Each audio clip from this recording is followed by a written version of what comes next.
नमस्कार दोस्तों। बहुत जल्द भारत के उपराष्ट्रपति का चुनाव होने वाला है, तो इसके संबंध में मैंने कुछ आप लोगों के लिए बिंदु बनाए हैं जो आपको परीक्षा की दृष्टि से बहुत काम आएंगे, महत्वपूर्ण है। क्योंकि देखो, करंट अफेयर्स में ये है ना कि जो तत्काल में चल रही होती कुछ बड़ी घटनाएं, जैसे राष्ट्रपति का चुनाव हो गया है, तो उस अब उपराष्ट्रपति चुनाव होने वाला है, तो इसी से रिलेटेड चीज़ें आती, तो आपको पता रहता है कि एग्जामिनर भी देखता है कि कितने आप अवेयर हो, आप कितना पेपर पढ़ते रहते हो, कितनी आपको नॉलेज है सबके बारे में, ये चेक करता रहता है। तो कुछ मैंने बहुत छोटे छोटे पॉइंट बनाए हैं। देखो, उपराष्ट्रपति क्या है ना, अनुच्छेद 63 के अंतर्गत प्रावधान है भारत के उपराष्ट्रपति का। और वो क्या होता है कि राज्यसभा का वो पदेर अध्यक्ष होता है। राज्यसभा की जो भी बैठकें आहूत करानी होती हैं वो उसका मेन काम होता है। और दूसरा, कोई उपराष्ट्रपति का कार्यकारी नहीं होता है, जैसे अगर रिक्त हो जाए पद तो कोई कार्यकारी नहीं होता है। कुछ ऐसे बिंदु हैं जो आपको परीक्षा की दृष्टि से याद रखने हैं। जैसे राधा कृष्णन जी 2 बार रहे, ऐसे हामिद साहब भी रहे, लेकिन पहले राधा कृष्णन साहब 2 बार रहे। और गोपाल स्वरूप पाठक पहले उपराष्ट्रपति थे जो राष्ट्रपति नहीं चुने गए।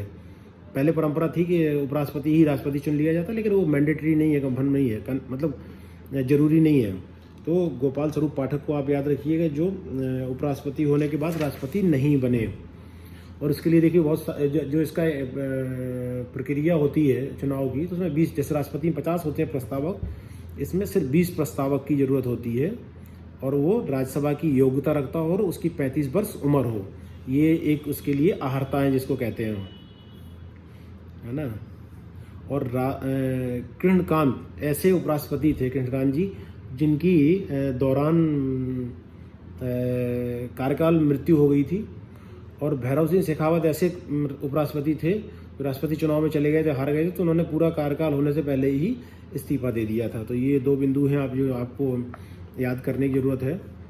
और वेतन भत्ते जान लीजिए इनका, जैसे राष्ट्रपति का 5 लाख होता है तो इनका 4 लाख होता है। ये 97 से प्रावधान हुआ, उसके पहले ये व्यवस्था नहीं थी।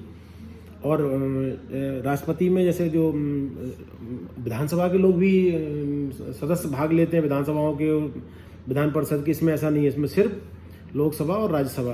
राज्यसभा में जो मनोनीत हैं वो वोटिंग कर सकते हैं, लेकिन लोकसभा में नहीं कर सकते। इतना डिफरेंस है, इसमें कर सकते हैं, उसमें नहीं कर सकते हैं।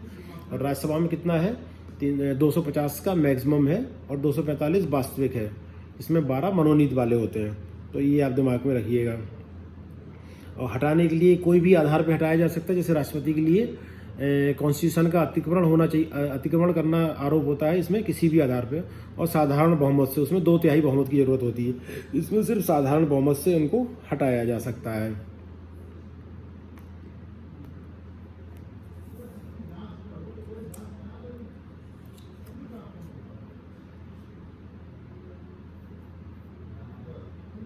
और चुनाव का आप जानते ही हैं, अनुपातिक प्रतिनिधित्व पद्धति है ना। और जिसको एकल संक्रमणीय मत जिसको कहते हैं ना, कि एक प्रोसेस रहता है ना, उसका एक तरीका है। और ये गुप्त मतदान होता है, उसको भी आप अगर जाने रहेंगे तो बहुत बेहतर रहेगा। इनका जो वेतन है वो अनुच्छेद 97 के तहत इनको मिलता है।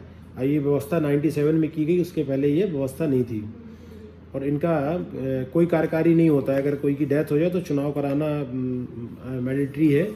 कोई इनका कार्यवाहक नहीं होता है। और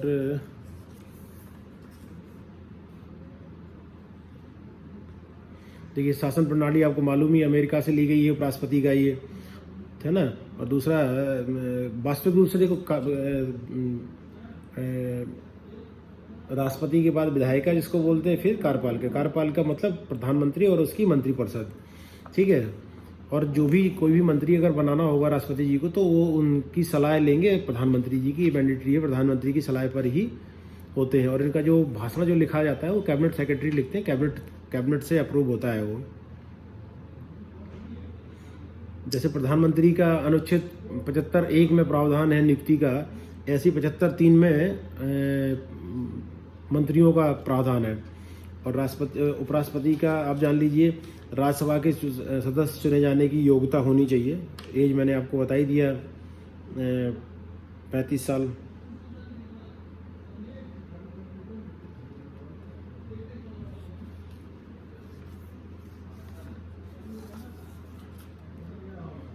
इतना ही मोटा मोटा मैंने निकाला था, क्योंकि चुनाव होने वाला है तो आपको ये याद रखना बहुत ज़रूरी है।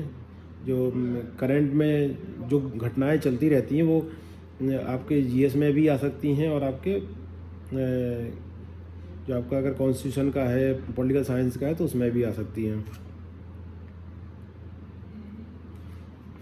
अच्छा, इनको जो वेतन दिया जाता है, अच्छा याद आ गया बताना है, जो इनको वेतन दिया जाता है वो कंसोलिडेटेड फंड होता है, और उससे एक ही परिस्थिति में अगर विषम परिस्थिति है तो ही रोका जा सकता है इनका वेतन। उसमें भारत के इनका जजेस का भी आता है ना। सिर्फ आपातकाल में ही वो रोका जा सकता है। और विशिष्ट कुछ ऐसा राज्यपाल की शक्तियों का कुछ बहुत विशेष ऐसा है नहीं, मेन तो है राष्ट्रपति का, तो वो आपको मैंने बताया ही था। और अब जो होंगे वो 14वें उपराष्ट्रपति होंगे, वेंकैया जी 13वें थे, ये भी ध्यान रखिएगा, है ना। भारत का नागरिक होना अनिवार्य है, मतलब ये नहीं ऐसे एक तरीके का नॉर्मल सा प्रश्न आ जाए कि क्या दूसरे देश का भी वो भारत का राष्ट्रपति बन सकता है, तो ऐसा संभव नहीं है। उसके मैंडेटरी है कि भारत का राष्ट्रपति होना जरूरी है। अच्छा, ये पूछ सकते हैं कि कौन ऐसा राष्ट्रपति उपराष्ट्रपति था जो कार्यकाल पूरा होने से पहले ही राष्ट्रपति चुन लिए गए थे। जैसे मान लो अभी राष्ट्रपति उपराष्ट्रपति के चुनाव बाद में है, राष्ट्रपति का पहले हो गया, और अगर उपराष्ट्रपति ही राष्ट्रपति बन गया तो वो कार्यकाल पूरा नहीं माना जाएगा, उन्हें त्यागपत्र देना पड़ेगा। तो ऐसे बीवी गिरी साहब पहले उपराष्ट्रपति थे जिन्हें राष्ट्रपति चुन लिया गया था। सैलरी में अंतर है, राष्ट्रपति की 5 लाख है और इनकी 4 लाख, ये ध्यान रखिएगा।